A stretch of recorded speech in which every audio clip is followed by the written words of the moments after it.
Ma'am, sabi mo, Attorney Bautista, meron jurisdiction tayo.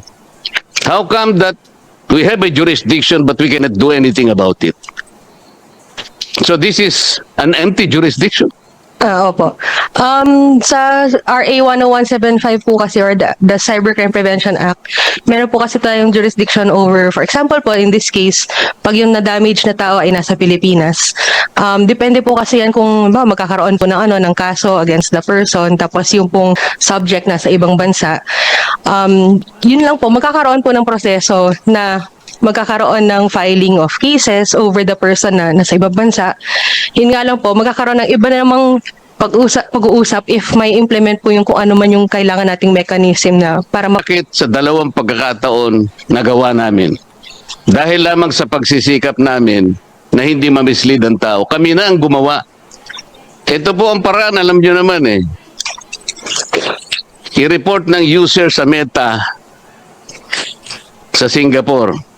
Meta Philippines delegates it to our third-party fact-checker. From the third-party fact-checker feedback, Meta in Singapore will take down degrading yung mga findings na yun. Bakit hindi nyo magawa yun? Bakit po kami nagawa namin? And we successfully took down at least 2 fake news. Tony? Okay. Tulad din po ng sinabi ng PNP kanina, nagagawan po kasi ng request sa mga social media platforms, pero hanggang dun lang po kasi yung kaya namin gawin, hanggang mag-request. Tapos hindi Attorney, nagawa nga namin 2 beses. Eh.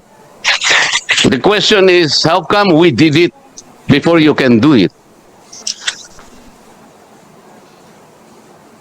Nagawa po namin. Pero ayaw na namin pong gawin dahil dapat kayo pong gumawa to protect us. Ang dami po ninyo eh. You are there to simply protect people.